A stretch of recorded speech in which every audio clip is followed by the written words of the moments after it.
Welcome to the Commercial Kitchen Chronicles, the podcast dedicated to the commercial food equipment repair industry. My name is Pat Finley. I'm a lead master certified technician at General Parts Group and a certified Sufesa trainer. Our goal is to shine a light on what we believe to be one of the most interesting and rewarding industries a field service technician can work in. We love the work we do, and we're glad you're listening to this podcast. This episode, we feature Brett Wetzel, and we talk about improper equipment sizing, paid to train program he's created, and more. If you want fast, reliable HVACR joints, choose RLS Press Fittings. With RLS, you get the most trusted, most proven press fittings on the market. And the only ones that have more than 9 years field use in HVACR and more than 20 million fittings installed. No other company comes close. Right now, for a limited time, you can get 2 free jaws with the purchase of a Klauke 19 kilonewton tool and 5 jaw set. That's 2 bonus jaws, 1/4 inch and 3/4 inch, absolutely free. Hurry up though, this offer ends April 30th, so don't wait.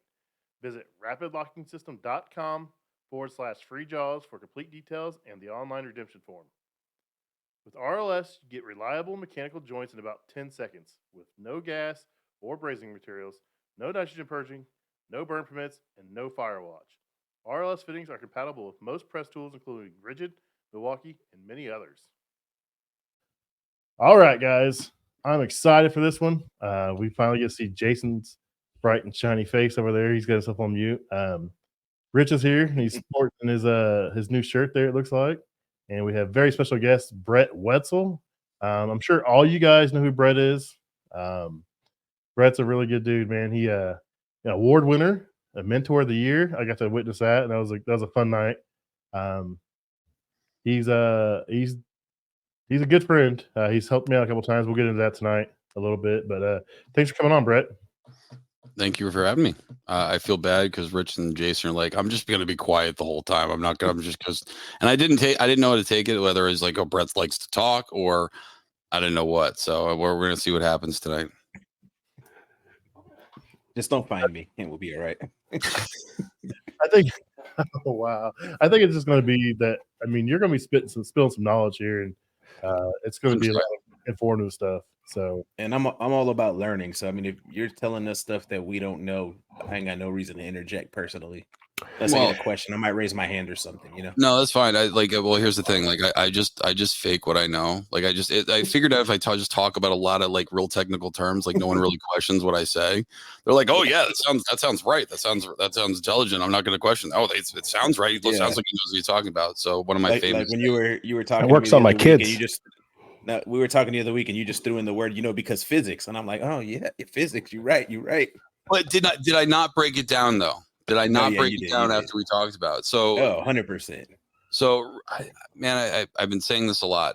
So like, a lot of classes I've been talking about, and you know what? I guess I'll wait for that because we're going to talk about that in a minute. What's everyone up to? I'm going to ask because I mean I don't know. I haven't been present. I haven't been around at all. I've been like dead. Just working, man. It's gotten pretty busy. Got a guy that's can't work this week, and I volunteer to take his on call because the last couple times I've been on call, I haven't really got nothing, and I've been called out every single night. So, kind of enjoying that. A little overtime hours, trying to make up for some of the money I missed from taking vacations and my poor financial decisions. So, but don't laugh at me, Brett. Rich, you got anything you want to talk about? Oh, nothing new at all. Everything's exactly the same as it was 2 weeks ago. No, I did not go out and decide to quit my job and start my own business. It's been good. Starting off actually pretty solid. I mean, I ran calls every day this week, so I'm happy with that. Nice. Jason, I want to hear from Jason because I haven't seen her talk to you since Chicago. Because ever since I got back from Chicago, it's just been 100 miles an hour in a circle. So, what have you been up to, Jason? So I metaphorically hung up my tool belt after 10 years, and I've switched chapters here, and I'm now a facilities manager for a corporation. Cool. And this is my second week, and things are going very, very well. I'm really excited to be where I'm at, to combine my 18 years of hospitality, hotel, and restaurant experience with my 10 years of restaurant HVAC and commercial cooking experience to now be in charge of a really large group of people that I can represent that comes from my background in hospitality and some technical background. So start a new chapter. I'm pretty excited. And I know I haven't been on here for a while. I was kind of trying to stay low and focus on what I'm doing.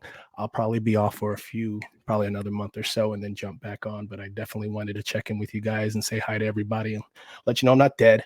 I mean, haven't been let's collecting just a lot be of real. content. Jason's only here because Brett's here. Let's just throw it out there for the audience. Listen. I needed it. If he could have got on here without me and Pat, he would have done it. Damn. Listen, I'm here for a tan, so let that man shine. That's the corniest line I've heard in a very long time. But that was good. I liked it. I have a whole list of them.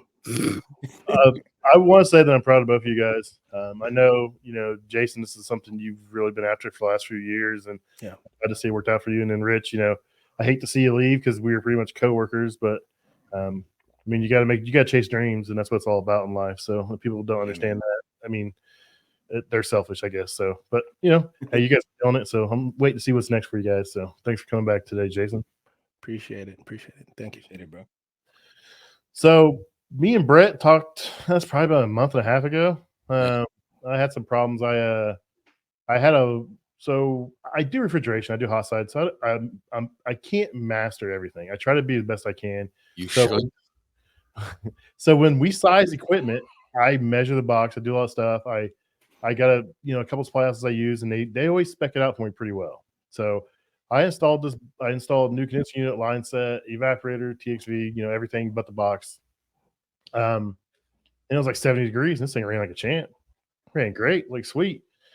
A week later, it snowed 6 inches, and this thing just fell flat on its face. I'm like, what the heck? And I charged it to, I did 75-80% of the fill on the receiver.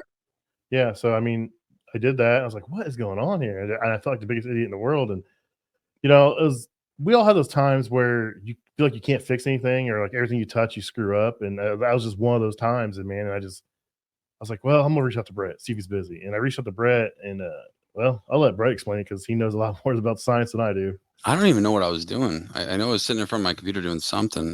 Was it during the week? Yeah, it was during the week. It was on a Monday or Tuesday. So that had to be like at least a month ago, because I looked.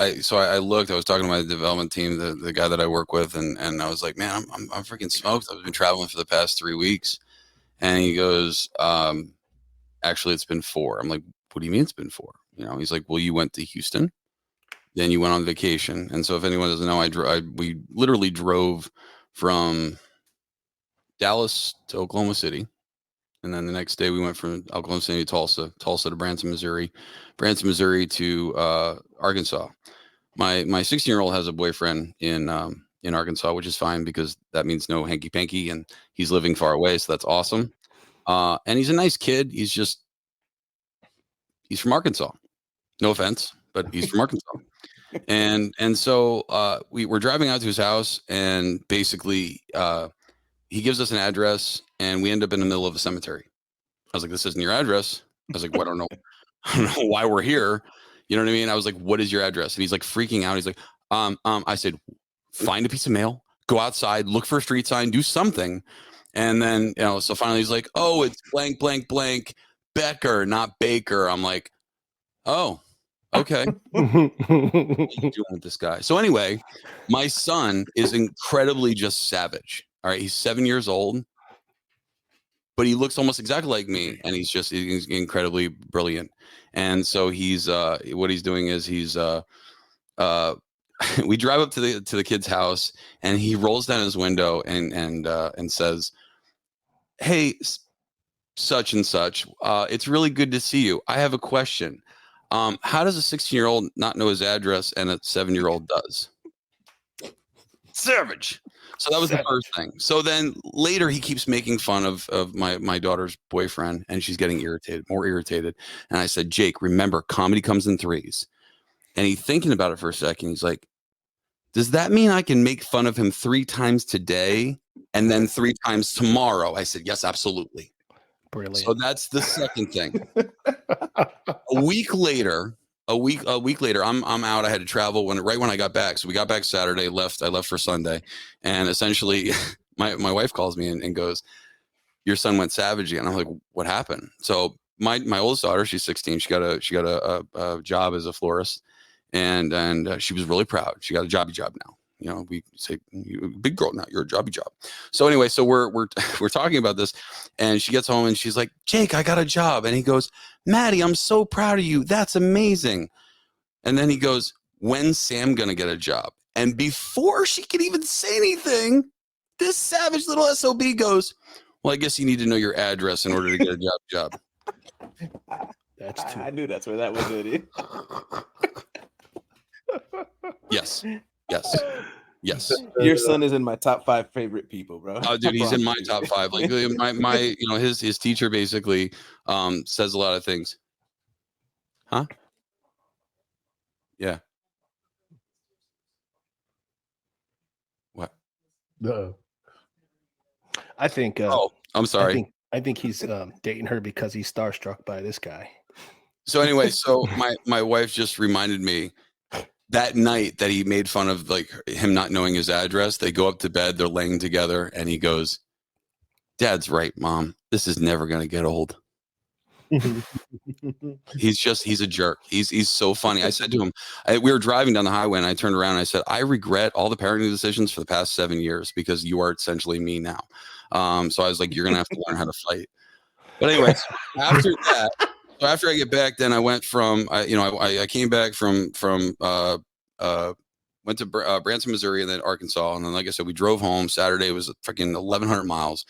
We get back, and then lo and behold, it's I had to go and leave for California, I think, or Houston. I don't know. Yeah, Houston. I had to drive down to Houston. So I drove down to Houston, trained out that week, came back Friday. Saturday had a day off. Sunday flew out to LA. So that's why I was saying I was trying to remember like when I was actually home during the week because it's been quite a while. But February 16th. What's that? February 16th. Yeah. Holy crap. Yeah, that was. February 17th. That's actually the anniversary of Advanced Refrigeration Podcast. That's when we started 3 years ago. So anyway, so Pat called me and he's like, man, I don't know what's wrong. And man, Pat, I was kind of let down because like you didn't have any pictures and you didn't have any data. You were like, this thing's not working. And I have high, and you showed me a picture and you're like, you have high superheat. So I'm going to present nothing bad. I promise, Jason, you can stay on. No, I just had a picture of my mind when the apprentice, he calls in, he's like, I don't know what's wrong with it. And they say, did you gauge up or anything like that? And they're like, I'm going to go back down to my van. I was having one of those moments, dude, because I was just furious. He was irritated because this was the same one where the solenoid, I think, was giving you crap, right? Yeah, solenoid was shit too, yeah. All right. So anyway, so he sent me this picture. Okay. Oh, not that one. That one. So see how much you have all the frosty frost on the right-hand side, right? Yep. And I said, take some pictures back so I could see it. So you see how the distributor is, right? And then you see on the other side, you obviously have uneven flow, right? Mm-hmm. And typically when you have something like this, your distributor is not supposed to distribute, and like it's not supposed to frost until it hits basically the nozzle, which is like up in this region right here. Okay. Mm-hmm. So this telling me right here, you already had high superheat. Also, if you look at the way the distributor is installed, notice how the bottom tubes are on this side, which had a whole bunch of frost. The top tubes are on the other side where it didn't have barely any frost. So what does that tell you? Gravity, right? Refrigerant flows the path of least resistance, right? So automatically telling you don't have enough refrigerant, especially if you're seeing frosty frost back at that tube. You shouldn't. You should see it all the way at the tip. And he didn't have that. So then the next thing I asked him, I said, what's your pressures? So if no one doesn't know, typically you're supposed to have, let me just make sure this is the right picture. What's the refrigerant? Well, I no. So here's the thing, Jason, with me, I don't care. Temperature. Okay. All I care, you tell me pressure, I don't give a crap. I don't, unless it has to do with something with the glide, right? But the fact that he had, that situation told me, he's like, I charged it to a full cycle. I told it, same thing he said. He's like, I filled it 60, 70%, right? And so basically he sent me this pressure because I just wanted to care about the suction. And I said, okay, 5 degrees saturated. So remember, when you size evaporators, see, I was actually prepared. Aren't you proud of me? When you size what's that? I said, teach. So when you size evaporators, and no one ever really looks at this stuff, okay? So you notice this is the model number of this particular evaporator. It's not the one that Pat had. I don't really care about that. I'm just trying to explain this real quick so you understand. So like, let's just say if you take this TLC 134, right? You notice that it's 13,400 BTUs, okay? But what makes it that? So two of the factors that makes it is one, the saturated suction that it has. So in this instance, we have a 25-degree saturated suction. Now, Pat's box, that sounds funny. Pat's box needed to be at a 35-degree, right? Most evaporators have what we call, or what I refer to, and HVAC guys don't get mad at me, a 10-degree TD. So that's the difference, in my eyes, the difference between the saturated suction of and versus either the box or discharged air. If you're talking about like a regular case in like a supermarket, right? So he told me the box needed to be at 35 degrees, which means technically the thing should be at 25 degrees, right? So here's the problem. So right now at a 10-degree TD, you can see I have 13,400 BTUs.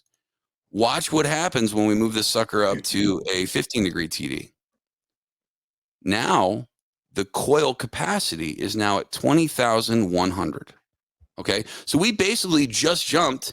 If you cut that 13.4 in half and added another one, it basically would be that. So if we keep going with that, like if we do a 20-degree TD, now basically that evaporator is now going to be, if we do a 20-degree TD, right? So typically if we're trying to maintain a 35-degree box, we try to maintain a 25-degree SST. So if we do a 20-degree on top of the 20-degree below, basically doing a 15-degree TD, now that evaporator is actually going to be sized for 26,800 BTUs. Guess what doesn't change size? The coil does, yes, but the expansion valve doesn't do jack. It's still going to stay the same size. That port doesn't magically get freaking bigger. Okay, so that's why he had a full column of liquid, but yet he was starving. That expansion valve just wasn't big enough to let that liquid flow through. Okay, so imagine now Pat's box needed to be at 35 degrees, and his SST needed to be at 25. But Pat was running a 5-degree SST, so that gives us a 30-degree TD. So basically, 13,400 times 3. That's like a 3-ton valve. It ain't gonna work. So back to what you said originally, Rich, with me in physics. Remember, energy can't be created nor destroyed, right? It can only change shape. So, Rich, I'm going to ask you this. Actually, you know what? Screw it. Jason's not talking. You put power. Is it the first or second law of thermodynamics? Okay, no, just listen. If we put power into a compressor, what are the two byproducts that we get? Seriously? Liquid courage? Like that you didn't, come on. What's the compressor rated in? BTUs. Right? Okay. What's the other waste that we have? Heat. So the higher the compression ratio, basically the higher the head pressure, equals less BTUs. So if we have a higher compression ratio, basically the difference between your suction and your discharge, that is going to create more heat, correct? Which theoretically would create less BTUs. You on me? Mm-hmm. Okay, cool. So Pat said this was a brand new system. Great. So he sent me the spec sheet. I don't know how this is going to turn out. Probably crappy because I think I did the screen. Okay, bad picture. Anyway, so he sent me the picture of the unit, and he also sent me the picture of the compressor, right? He sent me the picture of the compressor. He was complaining that it was cold, that he had to go up in the bad weather. And so when he sent me the capacity of the compressor, he didn't even send me the freaking model number and then walked away. So I had to look up the model number that he originally gave me, and then I had to backtrack and see what compressor it actually came with. And then I asked him, because I don't live in Indiana, nor that I want to. I mean, everyone that lives there is kind of angry. I mean, I work with Kevin. Pat can be angry sometimes. And so I figured out it was a 15,000 BTU compressor. Okay. The reason why that's important. Don't tell me I did that with the same thing. You son of a. I'm going to be really mad. Go on. Don't do it. Seriously. 100-degree day. There we go. So 100-degree day with the compressor that he actually had in there. Let me zoom this in a little bit so everyone can see it a little bit better. All right. So right now we had a compressor that was 19,000 BTU. That's usually what everyone, that's, I don't care about these numbers. Basically tells the refrigerant, tells you it's a scroll, whatever, but usually 19,000, right? So we have 19,950 BTUs. Okay. And then it tells you your evaporator load. So hell, with this unit running at basically 100-degree day. And the reason why I say this, because typically most, self-contains and split systems typically on the condenser, and don't yell at me because I know like some things run at 25, but typically the rule of thumb that I use is 20 degrees. So what does that mean, Jason? That means that if it's 100 degrees out, my saturated condensing temperature should be about approximately 120 degrees, which means the guy who sized this unit for Indiana, saying that it's going to reach 100 degrees. Patrick, what is the max temperature there in Indiana? So rarely does it get to 100 degrees. Most times about 90, 92 in the summer, and it's not even okay. Like 10, 15 days if you're lucky. So in the words of the great Jim Carrey, let me show you something. So if we go to a 28-degree day, on that same unit, the compressor now has jumped up in capacity to 26,700 BTUs. Okay. And now the net refrigeration effect, basically this means the evaporative load, the evaporator load. Okay. So now his evaporator was 17,500. I think that's a little bit bigger. So when you have a bigger compressor, what's going to happen to your suction pressure? Yep. Down. So I don't have the picture of the end result, but essentially I told Pat to unplug a fan. And then I went through this whole physics where I was like, okay, once again, energy can't be created nor destroyed. So if you were to have an instance like this where someone missized the unit, where the unit is bigger than what it needs to be, there's a couple different options, right? Put a different compressor in. Yeah. You can do unloading, but then you have to, not every single scroll has unloading. You can do hot gas bypass valve, like dumping into the suction. But if you do that, now you're going to grenade your compressor, right? So then you would also have to do a desuperheating, which basically is liquid injection to negate the heat that you're basically blowing into that compressor. So what I told Pat, I said, go upstairs. I said, what is it outside? He's like, it's cold. I was like, all right, well, I mean, what is it? He told me, I think it was 28 degrees or something like that, right? Yeah. 6 inches of snow on the ground, as he said. I said, unplug one of your fans. I said, how many fans do you have? First, you lied to me and you told me there was one. So he did the normal technician thing. And so I said, so finally he goes up there and he's like, no, there's two. I said, okay, do me a solid, unplug one of your fans and see what happens. Because once again, back to physics, if we unplug the fan, the discharge pressure is going to go up. Our compression ratio is going to go up. That means our heat usage is going to go up. And that means our BTU is going to go, come on, everybody, down. So we basically rob Peter to pay Paul. We sacrifice efficiency of the compressor to basically kind of negate the oversizing of the unit to get it to size down. He called me up. He's like, man, that pressure, it came up right up to about 25 degrees saturated. Did it not? Yeah. And so because you're in Indiana, what I was scared about, because like most of the ones that are 2-fan units, a lot of times you'll have one fan that actually is on a external ambient clicks on. So when it hits 60 degrees, it'll just shut off that other fan. Because think about it, same way we are with sizing, we are with the condenser. So if you have something that's sized for 100-degree ambient, technically at 50 degrees, right? That basically would be double the size. So we do the same thing in supermarkets, except we pump out the whole side because it's a big freaking condenser. In this instance, we just shut down half it. And then when that happened, the head pressure came up. It went above what the head pressure was. And then basically the suction pressure then came up as well, because now we're adding more heat, which means the compressor became less efficient. And you can see that when, I don't know if I did it here. So yeah, so you can see, once again, I went the ambient, basically the condensing off of the saturated condensing temperature that runs off a headmaster, right? Because that should be the min that it's going to run. So that's how I basically figured this out. Then I was like, I couldn't leave a dog. A dog can't leave it alone, right? I got a bone now, and I got to play with it for a little bit and figure out some other stuff. And I was like, and then I started talking to Pat after he was all happy that the pressure came up, because then now my TD lowered, because now he wasn't running a 30-degree TD. The saturated suction came up, so now he was actually running his 10-degree TD. And what happened to your superheat, Pat? Right back to where it's supposed to be. 100%.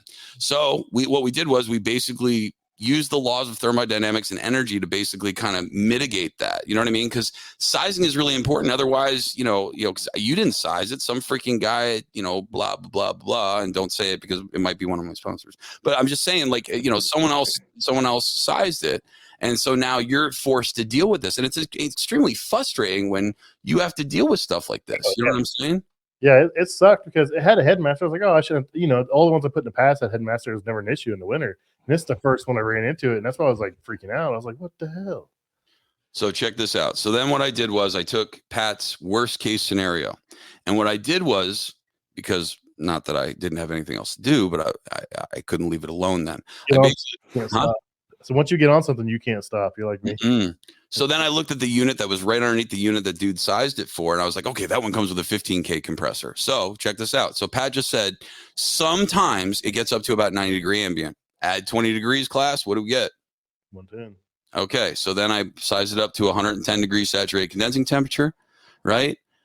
Look at our sizing for our net refrigeration effect for our evaporator. Oh, it's right at 17,500. And that's what our evaporator was sized for. Yep. Perfect.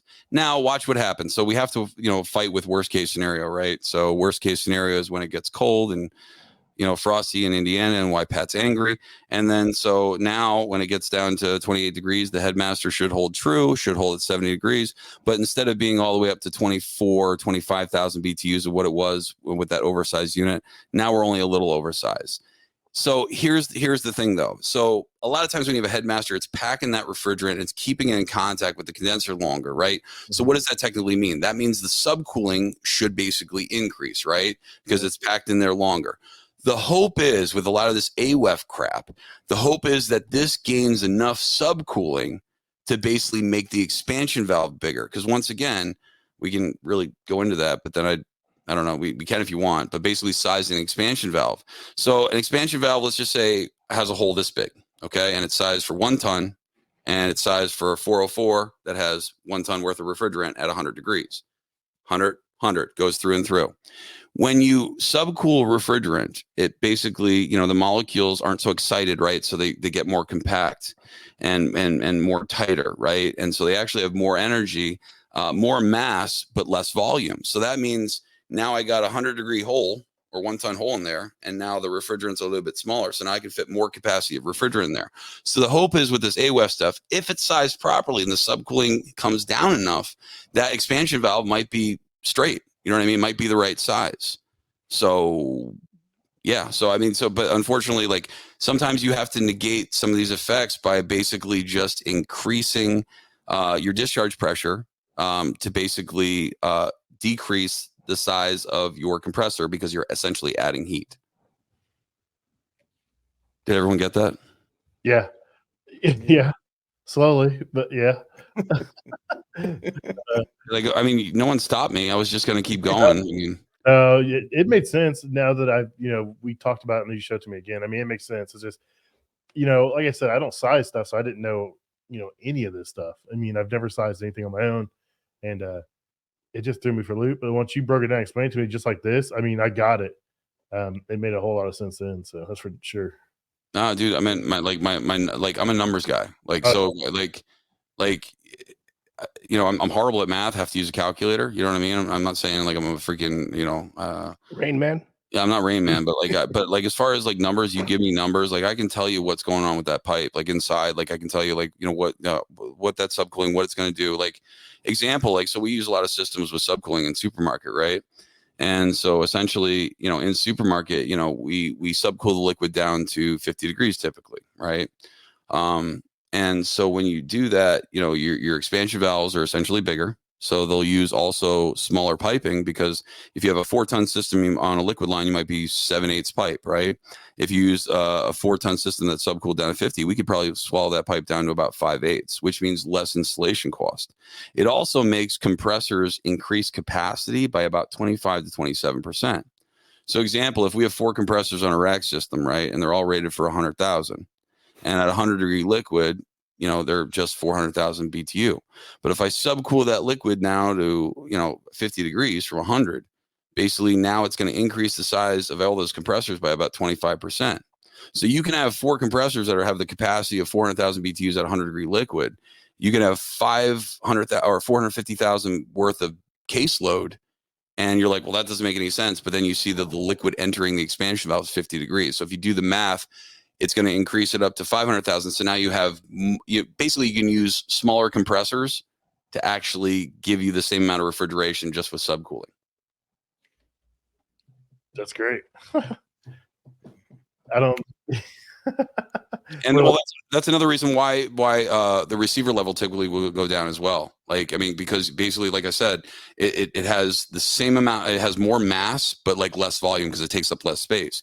Same principle. Break it down as stupid simples. Break it down. So when you recover, right? If you recover and you use one of those things in the corner, one of those little recovery cylinders, right? Where you make the refrigerant colder before you actually put it in the recovery cylinder, can't you fit more refrigerant in there? Yeah. Because you're subcooling it. So basically you're compacting that, giving it, more mass, but less volume. So it has more energy. It's like a higher octane refrigerant. I got 97 octane 404 running that baby. Sounds like some Kraus type stuff there. So, yeah.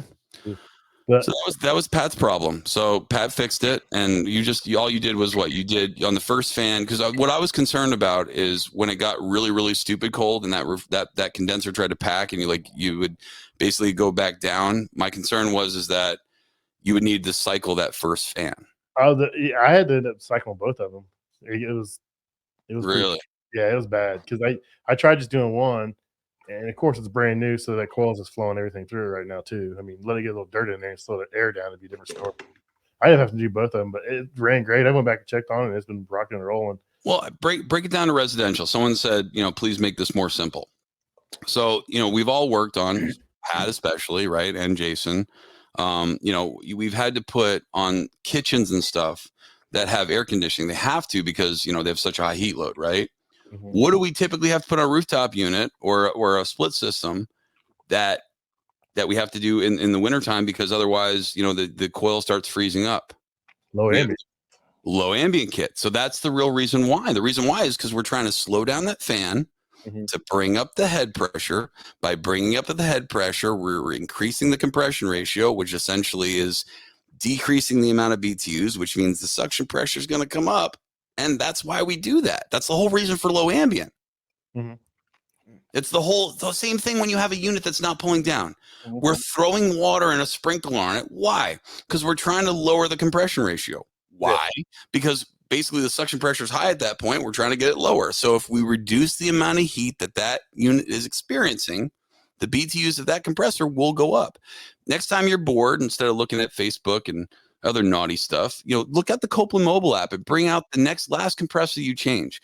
And just for shits and giggles, put in the sequence of, or not sequence, basically what your head pressure is going to be running, what your suction pressure is going to be running in the summertime, and then versus the actual wintertime.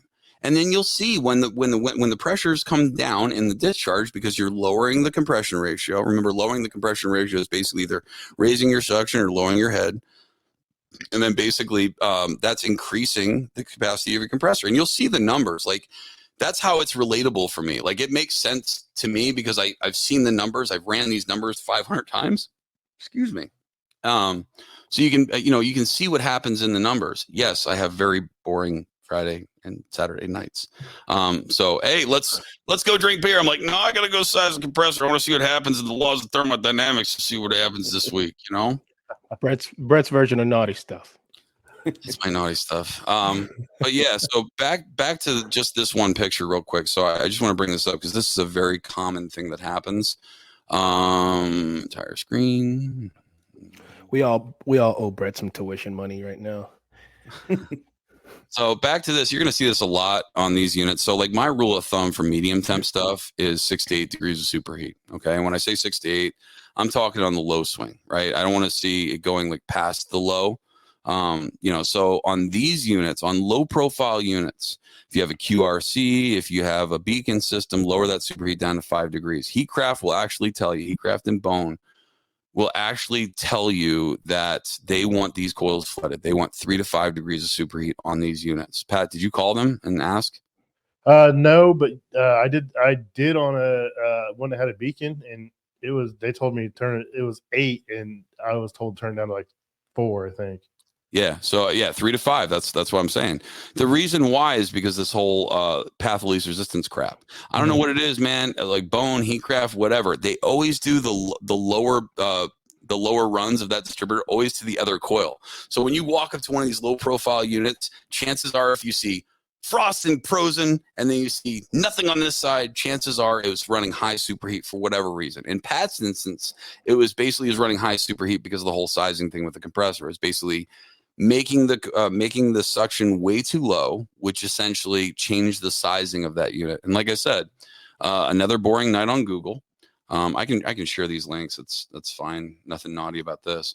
But basically, you can see what happens with the sizing of the evaporator just by lowering your suction, your TD. Like basically, having a higher TD. So this is self-explanatory. Look, 13.4. If you divide that number in half and whatever, then you're basically going to get 20,000 by doing the 15. So just increase it again. Now that brings you up to 26. So basically, if you took this number and multiplied it by 3, because you had a 30-degree TD, right? Essentially, now you had a 30. You had like almost a 4-ton freaking evaporator at that point, right? But your expansion valve was only 1.5 tons. So the expansion valve obviously it's a little engine that could. I'm like trying to open up. Nope, I don't got it anymore. Can't do it anymore. You know what I mean? So it's all that it's got. So that's why you had your problem. Yeah, I mean, it was a pain in the butt. I'm thankful for people like you that are willing to help people out. So, but you explain it in a way that where I'm gonna understand in the future, and that's gonna be something I'm gonna look at in the future. Is when I size something next time, I'm gonna look at it and be like, okay, it's sized for a 100-degree day. What it's gonna do on a 25-degree day though? Because we have more 25-degree days than we have 100-degree days in Indiana. Well, like I said, like, you can size it for whatever. And so that's what all I did, Pat, was take the next lowest size and made sure at those really, really high ambient days. So you saw I had it sized for 110, right? 110 degrees saturated condensing temperature, which means if that unit has a 20-degree TD, that means the max ambient that I had it for was 90 degrees. You know what I mean? But like I said, the hope is that in the wintertime, because you're packing all that refrigerant in, yes, the TD would be affected a little bit, but because you're subcooling that refrigerant a little bit more, it basically makes the expansion valve bigger because that refrigerant has more energy. It's that higher octane refrigerant that we talked about before. That's great. So we got a couple of questions out here. Michael Voss says the biggest issue he sees with scroll compressors is for indoor uses that are in a unconditioned space that is sized right with superheat at the compressor way out of normal. I'm not sure. Hold on. The biggest issue that I see with scroll compressors for indoor uses, and that are, so you're saying that the condensing unit is in a conditioned space? Is that what you're saying? Unconditioned. So it's in like a boiler room or like an electrical room that's not conditioned, so it's probably extremely hot or cold. So I will tell you, if you call Heatcraft, their engineers are pretty baller. So if you call them and ask them like a legitimate question, a lot of times when you have a micro channel coil, those things are actually only sized for a 95-degree ambient, because there's not much expansion. So we had one that was in an alcove, like it was at like a gas station type thing, and it had a wall all the way up, and it had no air. Like I was like, they're asking me what to do. I was like, cut some holes in that concrete and just get some air flowing through there. Cause like the corner, he's like, whenever it gets up to about 100 degrees, that thing just eats shit. Like it was just horrible because it wasn't being able to produce the liquid because it's just way over, the unit's just consuming whatever. So look to see if it's a micro channel. That might be something. It might not be something with the scroll, but it might be something with, the type of condenser. Make sure you have airflow. Make sure people do stupid stuff during install. I've seen one where one condenser unit's actually blowing heat into the other one. So like this one will be running fine, and then this one's eating crap because basically instead of getting, the 100-degree air that's outside, it's getting 140-degree air. So if you put 140-degree air, add 20 on that, we're running 160-degree saturated condensing temperature, and then it's going off on high pressure switch. Because I think typically, what do they set them for? Is it like 140 45 degrees saturated, usually what the high pressure switches are Yeah. for like single units, like split systems like that. Yeah. Yeah. Like 145, 150, I believe. Yeah. Yeah. So Michael, I love to help you out. I need more info. Like I said, I mean, if it's a micro channel, like I said, those things really don't have really good usage when they get hotter than 95 degrees. I mean, they might work at 100, but like it starts getting kind of dicey at that point. Brian wants to take some classes from you. Brian, learner, man. He's always looking for some knowledge, so that's good. Oh, I know. I'm working on stuff. I'm not ready to announce yet, but I'm working on stuff. We can talk about what you are teaching now, though. Yeah. So nice segue. I like that, Pat. That was smooth. So if anyone doesn't know, I don't really talk about it that much. I work for a company called CoolSys. I guess at this point, I think we might be the biggest HVAC and refrigeration contractor in North America. We have 2,300 employees. And I'm going to say my big title because it sounds better than the little title. Manager of Technical Troubleshooting and Training. Basically, I run the training department. Surprise. We have 4 training centers. We have one in Menominee Falls, Wisconsin. We have one in Jacksonville, Florida. We have one in Houston, Texas, and we have one in Fullerton, California. I was just in Menominee Falls 2 weeks ago. I'm sorry. Yeah, it snowed 8 inches on Friday morning. Yeah, last time I was up there, I think I was going to call it food poisoning, and then I realized that I was getting cheese curd from like every single gas station that's up there. Yeah, poisoning. I was basically ODing on cheese curd. So my fault. I'm like, why does my belly hurt so bad? But yeah, so our big flagship one is in Fullerton, California, as well as in Houston, Texas. And, it has everyone know, this is no freaking secret. There are no technicians. Everyone has these pop-up training centers where they're like, yeah, come here, $2,500. It's 40 hours of training. What are you going to learn? Maybe the blue one goes on the big pipe and the black, that's not black one. The red one goes on that little hot pipe right there. Right. That's about what you're going to learn. I mean, they try to teach you electrical, but dude, you can spend a week on electrical and still not get it. Same thing with refrigeration theory. Right. And so 40 hours of training. So because honestly, usually it's 2 or 3 nights a week, maybe 4 hours a night. Right. And this is a problem because a lot of contractors are left holding the bag of goods. Like, hey, we get these technicians who are like, I was told I should be making about $24 an hour. Okay. Well, that kind of sucks. If you go to an associate's program, like something that's like 9 months or 18 months, great. Those usually, but you lack out a little bit on the in-person, on the job experience. Not that I'm saying job experience is everything, but like you miss out on that. So about, I think it was back in March of last year. I was sitting with one of the people on my development team, and I had this epiphany because I was irritated about something, and I was like, why don't we do something? So I looked into it. I started looking into like post-secondary education to be post-secondary educated certified, right? Then I'd have to hire education staff, and then we'd have to open up another LLC. And it was just, it would have been a pain. So I was like, well, what happens if we bring these technicians on, but like pay them like $20 an hour? I was like, we'll do like a 3-month program. And then obviously the company's like, well, that's going to cost X. And I thought about it, and I figured out a way where I don't have as high of a essentially burden rate. Like they're not going to have a truck. They're just going to be coming to class in Houston and in Fullerton for 3 months. Every 3rd week in the program, they go out in the field. Well, here's what's really cool. We have a couple different divisions, but the ones that, do like the, basic refrigeration would be construction. We have commercial industrial construction.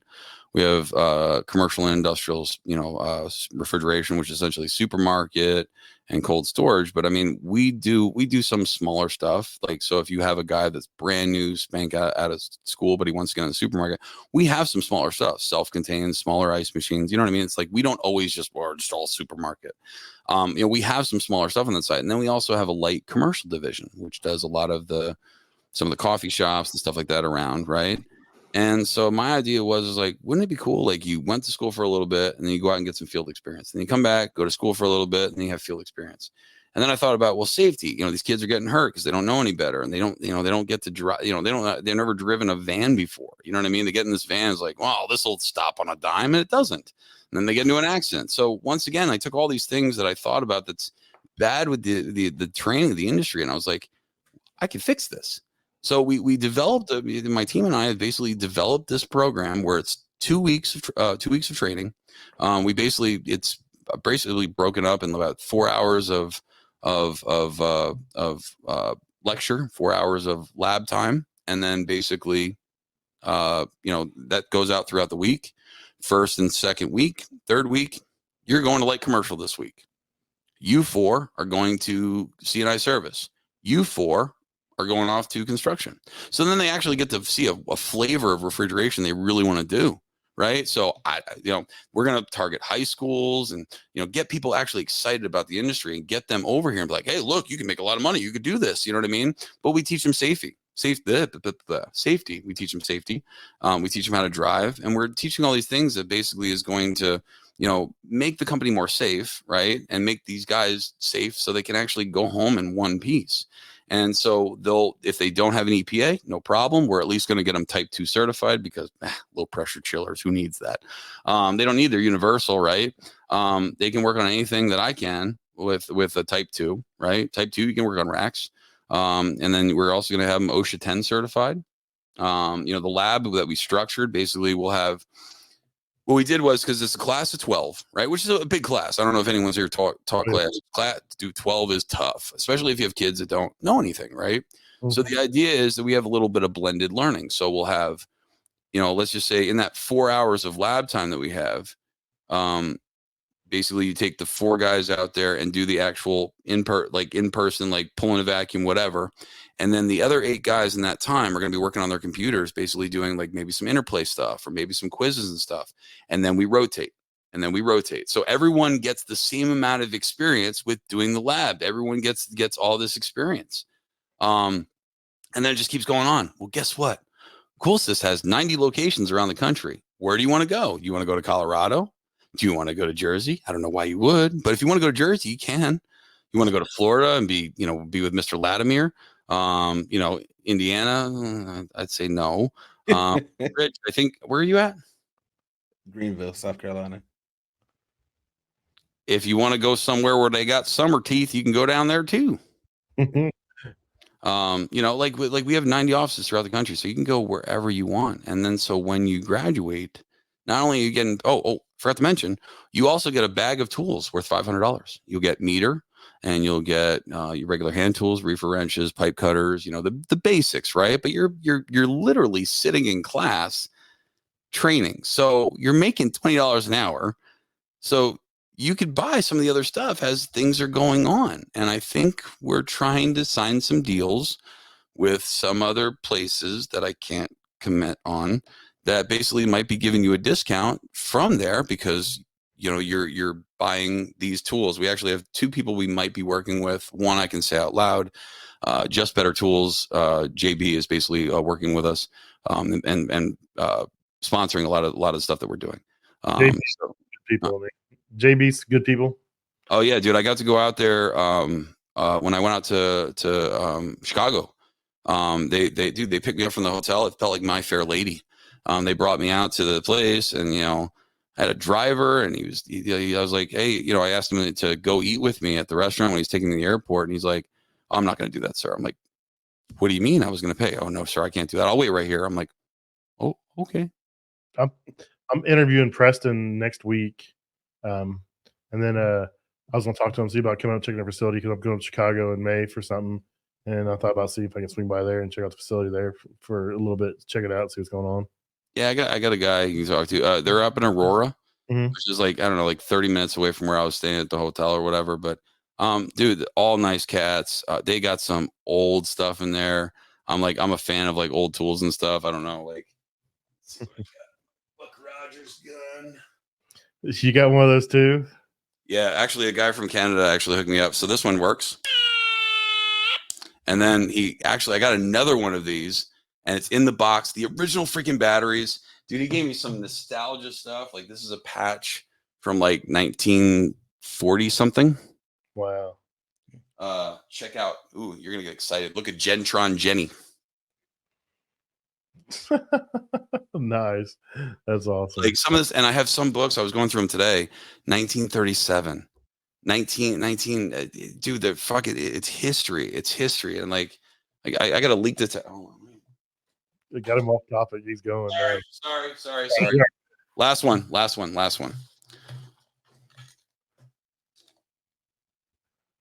That's crazy.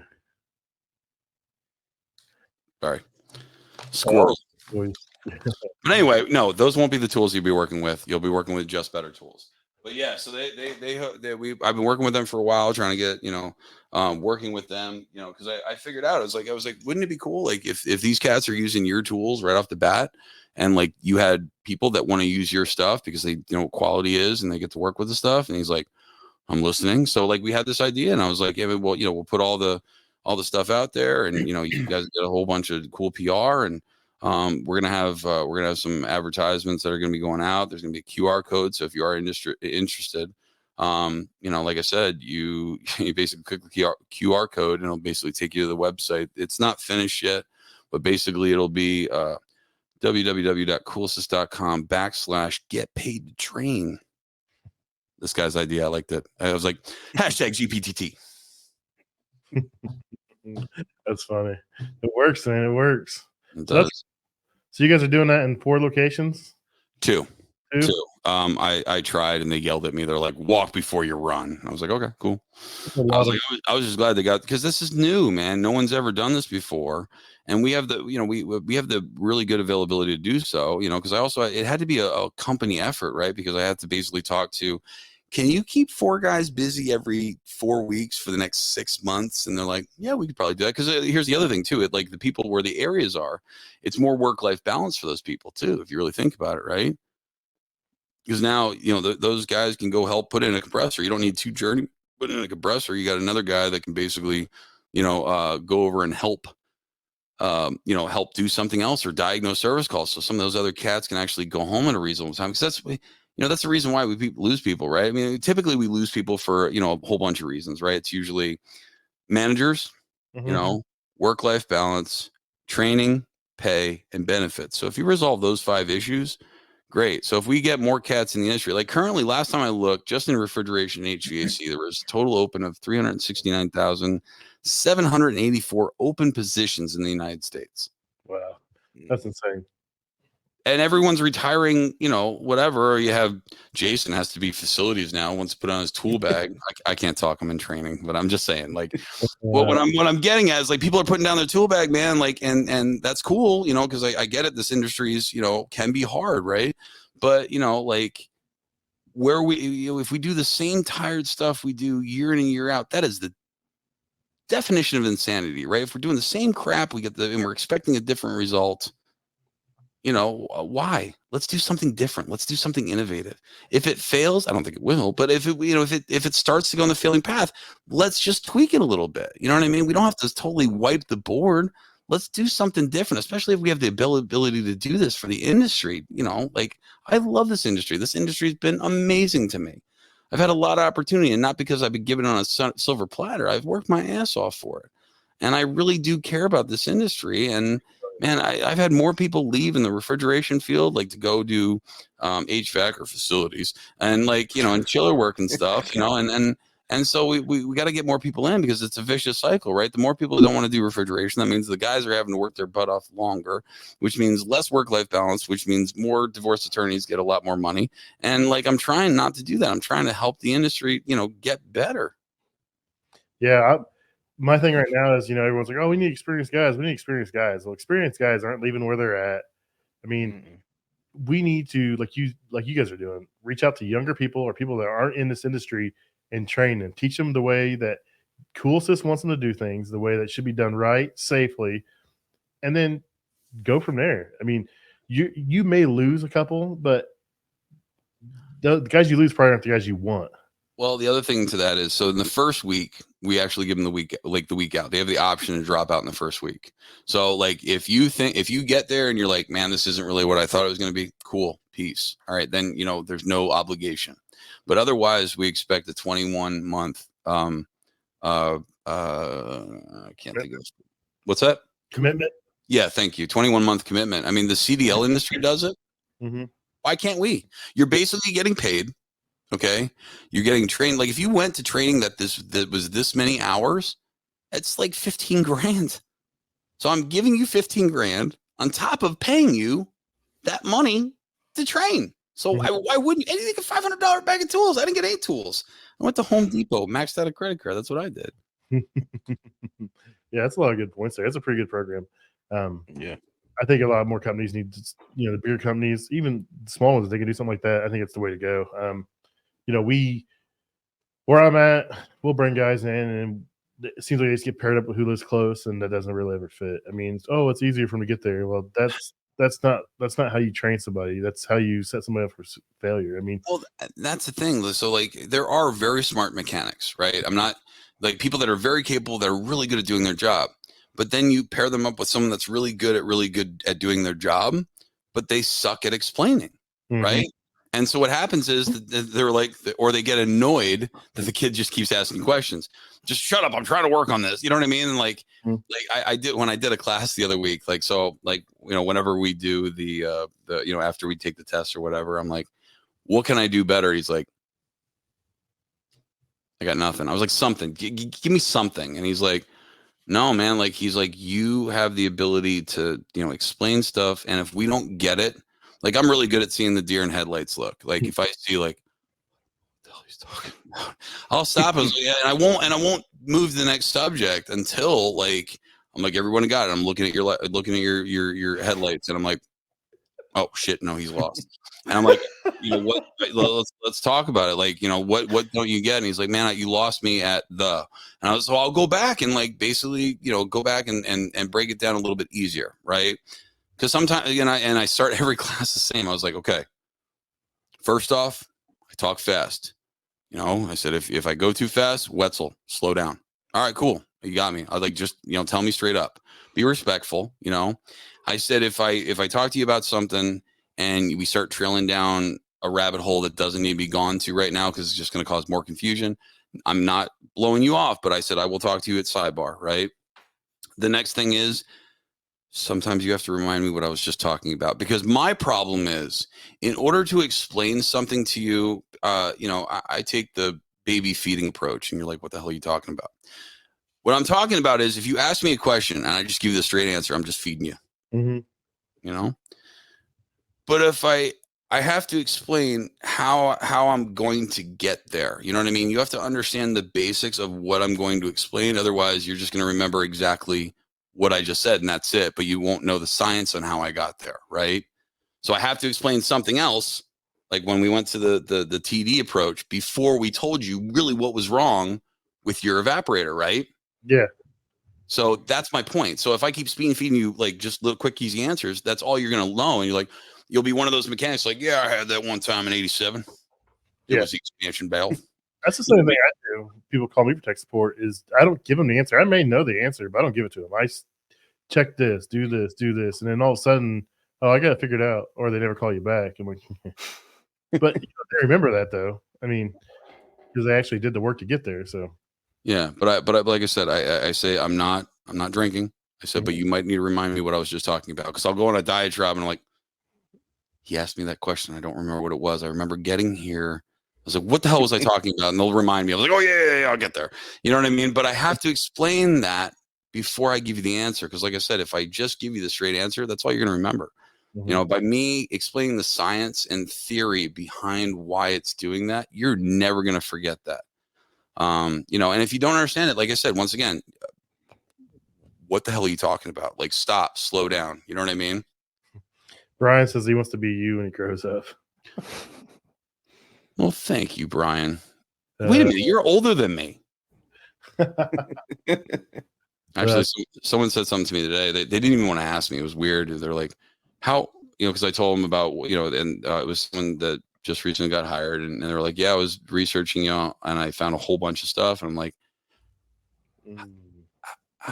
I was like, how old am I? I was like, I don't know. How old am I? Look, she's like 30 something. I was like, you're my favorite. I just turned 41 this year. This year I'll be 42. Oh, nice. Yep, I'll be 42 in a few days, a few weeks. I'm 42 last year. Yeah. Rich is the old one. Yeah. How old do I look? I'm not playing this game. I'm gonna say about 40. That's actually what I was gonna guess. 47. Get off my show. You're not welcome back. Get too out much here. there, though. That didn't mean that as an insult. It was the grays. It was the grays here. Yes. I'm 39, bro. Jesus. Now I feel bad. So that's what the Carolinas do to you. Well, no. Where'd you live before?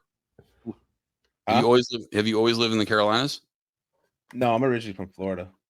That's why he's got city miles on him. Oh yeah, he wouldn't be this cool if he was more real years in Florida. You're gonna get aged. I promise you. You see how young I look? I'm actually. I want to always ask, like, do you dye that? Like, because it looks really, really dark. It is, baby. It takes a Sharpie to it before the show. Now there were a few white ones, and my wife let me use her tweezers. I was like, I was like 4 of them. I was like, you're gonna be on camera. Let me get these bad boys out of here. Mm-hmm. Damn. That's why he went off screen earlier. he's looking in there. I was like, yeah, there's one right there. Should I get it? Anyways, I'm sorry. I talked the whole time. I'm so like about you, Brett. It's all good. Shows like this, man, because I just all educational. Yeah, man. I mean, I learned a ton. I did think Rich's screen was frozen for a while. My son came in the chat and said he's lost and left. You haven't explained this stuff to him yet, Pat? Come on. He don't write with me much, man. He helps some other guys out. He just calls me when he gets in trouble. I explain to him. He's not doing any refrigeration yet either, though. He's just doing hot side right now. So, well, found more white hairs. I was just about to say, like, I think he saw another white one in there, and he's grabbing the tweezers. Like, yep, off camera. He changed the light so it doesn't show up. No, but what I was gonna say is, like, a lot of times what I'll do is I'll write. So, like, I know how I diagnose things, right? So a lot of times if you put it on paper, if it's been successful for you, right? So I actually have a document that I wrote probably, I think, 12 years ago or 15 years ago. And I might have to tweak it here and there because I added some stuff to it. No, they don't supply Crocs. You and your beard need to be quiet. No. I lost it now. Your document you wrote 12 years ago. Yes. So anyway, I came up with I actually came up with this about 5 years ago, this other thing that I just started doing. So when I talk to new guys, especially like, no offense, HVAC guys, because usually a lot of HVAC guys will, the question I'll ask, and this is like how I know if like you're a refrigeration mechanic before you were an HVAC guy, or if you're just an HVAC guy. It's like, yeah, so what pressures to expect? And Corbin's like, I'm still here. He'll basically be like, yeah, it's usually about 63, 65 pounds on 22, and usually about 120, 125 on that 410A. I don't even know why I always sound Southern and redneck when I do that, but that's what I do. But essentially, like, I like, why? Like, that's one of the first things when I teach a class of like commercial guys, because they're very HVAC oriented. I'm like, why? I was like, well, I don't know. And I was like, thinking about it. I was like, what are we trying to do? Right? We're trying to stay, we don't want to freeze the coil, right? So we're typically trying to stay around 38 degrees saturated, And so we're just, and usually what do we do when we do dehumidify, right? We usually slow down the fan a little bit, have that air come into contact with that coil longer. The saturated comes down, which means we pull out more latent latent heat or water, right? So, that's what we're trying to do. We're trying to pull out a little bit of moisture and pull out some sensible heat. So we run it around 38 degrees. And so I start breaking this stuff down. And so when I start, like, I'm like, okay, ABC. I'm not talking about the sesame seed crap. I'm talking about air before charge, because it doesn't matter. I mean, refrigeration, air conditioning, we're still removing heat, right? So air before charge. So I want you to know, is that unit pulling the right CFM, right? And we can usually just do that. I mean, I know like it would be a pain to go around to every single register and check that out, but at least what we can do is get the pulley that's driving on the pull on the drive pulley all the way out to the edge, right? Like, right, and make sure the motor is pulling FLA. If it's not, I mean, think about it, it's almost like a mountain bike, right? When you ride a mountain bike, you're pedaling on the front, and if you have it on the little tiny gear, you're going, oh, this work, and nothing's happening in the back. But you go to the bigger gear, basically wider on the pulley, then it's you doing more work, and that's why your amperage goes up, right? So I start there, and like, what's that? Sorry. Sorry. Carry on. Does that make sense though? I mean, like, absolutely. Okay. So air before charge. So then with refrigeration, I think, usually use a FPM because we're not moving that much air. I had it one time and I don't remember what it is. So like, hanging evaporators, I think it's 1,000 or 800 FPM, that we should be moving through that evaporator if it's sized properly. Right. And so with a lot of the other cases and stuff, we use like the Testo 410i, which will give you feet per minute. So I call it Brett's triangle because I've never seen this shit before. So I'm going to take credit for it because I made it up. If I never seen it before, it's Brett's. So once we've proved the fact that we have the correct airflow, and actually, you know what? Screw it. Let me bring this up. I'm sorry. You guys want to probably leave. And No, I'm good. Okay. Yeah. I don't know if Jason's ready to go to sleep yet or not, but You know he is. he's working from home now. He may be sleeping in longer. Dude, meetings tucker you out, dude. Like, no lie. Like, I read all day. no, dude, like being on meetings and talking to people, like I am toast. All right, so the chat's really quiet. Either everyone left or they're just listening to what I'm saying. I'm not really sure what it is. There's still 15 people in here. We still got people. So once again, air before charge, right? So whether it's CFM or FPM, that's what we're basically looking at. Now, if you look at a lot of the cases and stuff, they'll give you like what your FPM is supposed to be in velocity, right? They'll give you your superheat. They'll also give you your saturated suction or your evaporator SST versus your discharge air. And right by here, you can actually see your TD. So like if we have a -6 and if we're maintaining a -12 SST, we should theoretically get a -6 degree discharge air, which means we have a 6 degree TD, right? Just the shit we were talking about before. Yep. So in that, then you check your airflow. So you can see on this one, we're doing about 163 feet per minute. This one we're doing 360. So this was a problem on a case that someone brought to my attention. And so, use your powers of deduction, like look for things, play Sesame Street. One of these things is not like the other. So you're looking at this fan, right? What do you see here? Well, I see all the screws are off center. They're off kilter. I also see a ring of dirt around this damn evaporator fan, which tells me that has been replaced before. It looks brand new, but I don't know what the other ones look like. So basically what happened was someone put the wrong fan in there and basically was pulling double the amount of air. So the expansion valve was just being the little engine that could and just open it up and just trying to dump as much refrigerant in there as possible. But because the pipe wasn't sized for that, the pressure actually went up. So it screwed up our SST, which is the next thing I'm getting at. That's why I said air before charge. If you have the wrong air, it's going to affect everything else, and you might as well just walk away from it and then sit in a corner and cry because you're not going to fix it. Okay? Could you send me that? So anyway, so in this instance, basically we have 140 feet per minute. This was off another case that I was doing, but let's just say this one requires 140 FPM.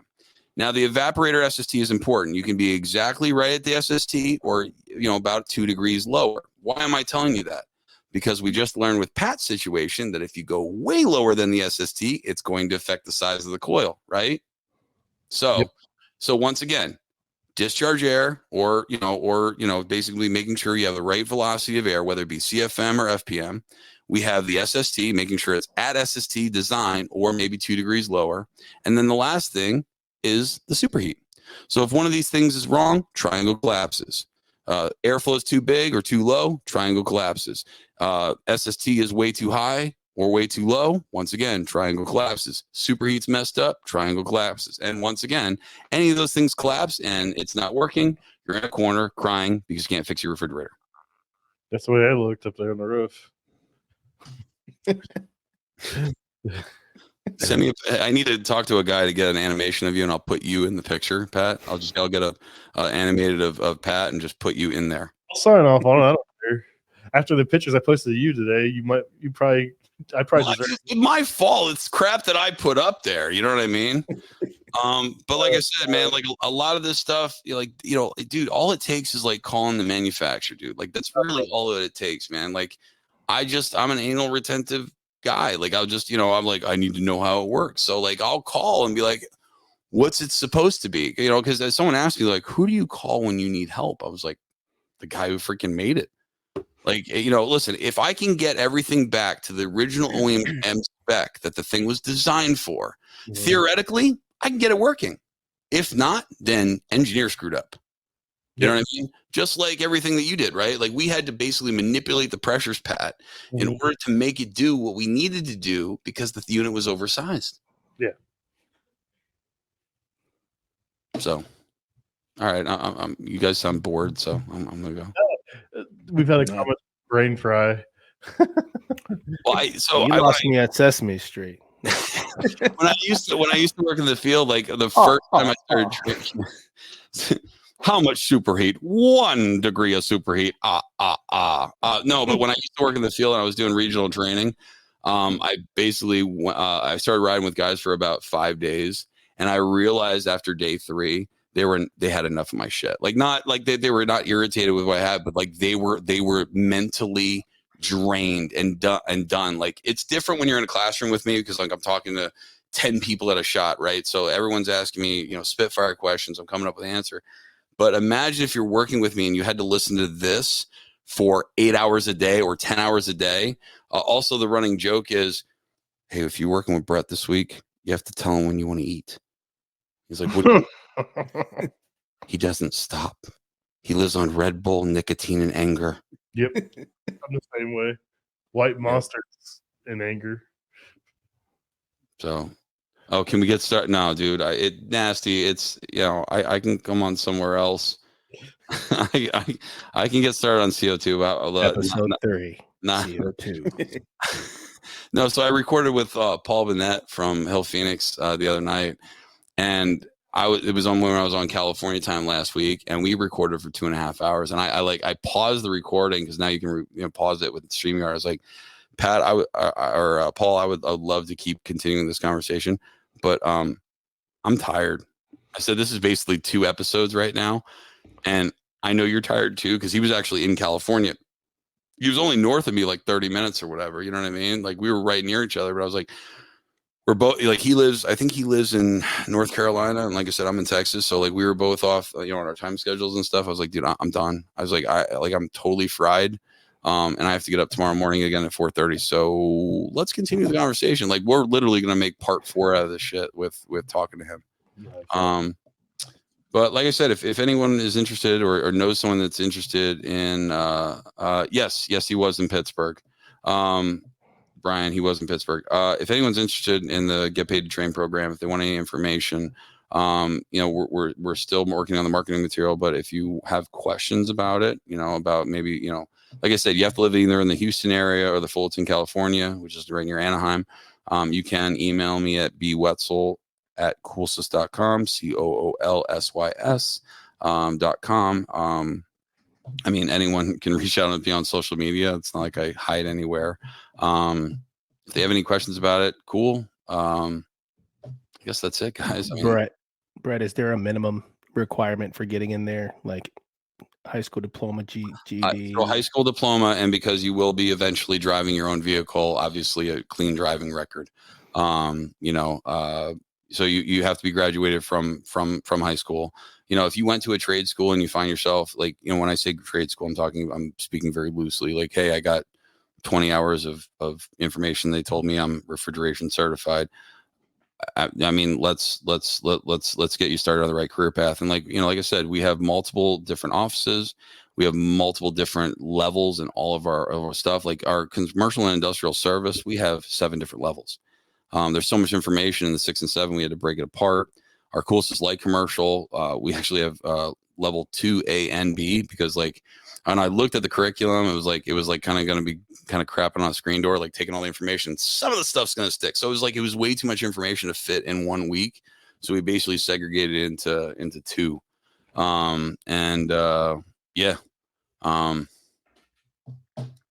Yeah. So we will have 5 levels of like commercial, and then I'm constantly also making different stuff. So I made an advanced CO2 class, and basically I'm going to make a liquid pump overfeed class and cascade class. But because I don't have the actual like stuff to work on, like we actually bought 2 transcritical freaking trainers. They're badass. I got one in California, one in Houston. And so we have that to teach, but like pump liquid overfeed and cascade, I'd have to invest in more stuff, and they already let me invest in a lot of stuff. So like, so that's going to be more of an like a instructor led class, right? So essentially, like we would meet up in the beginning of the week, like 3 or 4 hours. I'd lecture just like I would in any other class. We're on a Teams meeting or whatever. You read the stuff for the chapter for the week. We meet up the next week. There's quizzes that are going to be involved in it, then a final exam, a pretest. You know what I mean? Like, I want people to be safe in what they're doing. I want people to know, and so they're comfortable in what they feel. And like I said, I know how it feels 2 o'clock in the morning where like no one can give you an answer. You feel lost. Plus, like I've also made stuff for CoolSys. So we have a website, has all videos that I've made for CoolSys. I have interviews that I've done for CoolSys. I have 240 gigs of information that it's all searchable. Okay. And I still have like literally 450 gigs on a hard drive that I can still get a rifle through because I don't have the damn time. And I like it's all separated and segregated, and like it's because I want them to have why should I covet the information, right? What does it do me any damn good if it's sitting on a damn hard drive? Put it out there, dude. I'm not one of those old timers where I'm like, I had to work my way up the ladder, so I'm not going to give you a shit for information. You know what I mean? Like, I don't care. Like, someone said to me the one day, I was like, why do you do the podcast? Like, why are you giving out all your secrets? And I was like, what happens to these people, like, get past you? I was like, Cool. let them. I don't care. They want to feed their family, awesome, and because they want to study. One piece of advice, if I can give anyone listening, one piece. If you were to look up one thing a week, one thing, just pick something on a piece of equipment. You don't know what the hell it is. Read the manual on that piece of equipment. Yeah, I know it's not exciting, but now you're going to be smarter than most of the other people because most other cats do that. And if you really want to dig in, do 2 a week, do 3. You know what I mean? It's this career. This is a career. This isn't a job. It's what you put into it. You get what you put into it. And, I see comments, Albert Einstein. Yeah, like I get it, but like, I've put so much time into reading and being a master of my craft to make sure. And why? Because I care about my kids. I want to make sure they're taken care of. So the more harder I work, the more I make other people, smarter. I know that those people are also going to succeed, and I want everyone to succeed. That's good. That's great, man. That's a good point right there. So let's wrap this up. Sorry. Oh no, we can go all night, but I want you to let everybody know where they can find you at. You got a really great podcast. You're really informative. He's award-winning Mentor of the Year this year, so that was pretty cool. He's got it back there somewhere. Mine's on the other shelf over there. So Mentor of the Year, that's a good one to get, man. I was proud. I seen your name. I was sitting there at the table with you. I was really excited when you won. So I honestly thought it was going to be Ty. Like I saw his name. I'm like, oh, fuck, I'm done. I'm done. He's got it. He's got it. I don't know how I won mine. I was like, I seen the names and I seen my video and I was like, oh, that's me. Well, I didn't win it. And then I won it. I was like, oh, okay. So that's a really cool experience. But Advanced Refrigeration Podcast, you can find that everywhere you listen to podcasts. It's really good. It's mostly Brett and Kevin. Kevin taking or leaving. No, I'm just kidding. Kevin's a good guy. He's opinionated. Who's Kevin? Witness protection, Kevin. So find them anywhere you can find your podcasts. They're really good, super knowledgeable. I don't do rack stuff, and I listen to their stuff, and I'm like, I'm blown away. But I do learn stuff, and it's still stuff that transfers over to what I do. It's just not very, it's a lot different, but it's pretty cool to listen to. We're doing the same thing. We're removing heat, dude. It's all the same shit. Like we do have some basic episodes out there. Like, I'm sorry, real quick. Kevin busted my balls when we first did the terminology and definitions. I'm like, why are we doing that? And I was like, it's one of our best, listened podcasts because if you get the stuff that that we're talking about, you can build off of that. Then, sorry, continue, Pat. Sorry. Oh, you're good. So I just want to make sure everyone checks out your podcast, and then go ahead and tell them where they can find you on social media if you want them to find you. If not, you don't have to. Yeah, you can look up Advanced Refrigeration Podcast on Facebook, YouTube, LinkedIn, everywhere where you can find me on social media. And he does a really good job mixing in knowledge and humor. So he's got some pretty funny memes and some little short videos out there that are pretty good. But make sure you guys find him. And then also I'll post a link to the CoolSys information. So if you guys want to check that out, and you can get a hold, I'll put a link to the information. I'll put a link to Brett's email. That way you guys can reach out to him directly and you get this figured out if it's something you want to pursue or something you want more information on. All right, guys. Anything else? Nope, that's it. I got to check the stove for food, apparently. I think Rich was frozen. No, so I thought Rich was froze for a second. He didn't move. Thanks for coming on, man. It's always a blast, and you are a wealth of knowledge. I always feel smart until I talk to you. I wish that wasn't it, but I guess thank you. No, so, I actually feel smarter listening to him. One of my coworkers or former coworkers texted me. He's like, "Man, I just learned a lot listening to that show, to this episode." He's like, "It's stuff that I know, but I don't know, if you know what I mean." And I'm like, "Yeah, like I know a lot of what he said, but not as smart as he said it." So I feel good after I'm like, "Oh yeah, I knew that. Okay, not that smart, but I knew that." Jason, you got anything to say? Stay blessed, everyone. Stay safe. Thank you for coming on the show, Brett.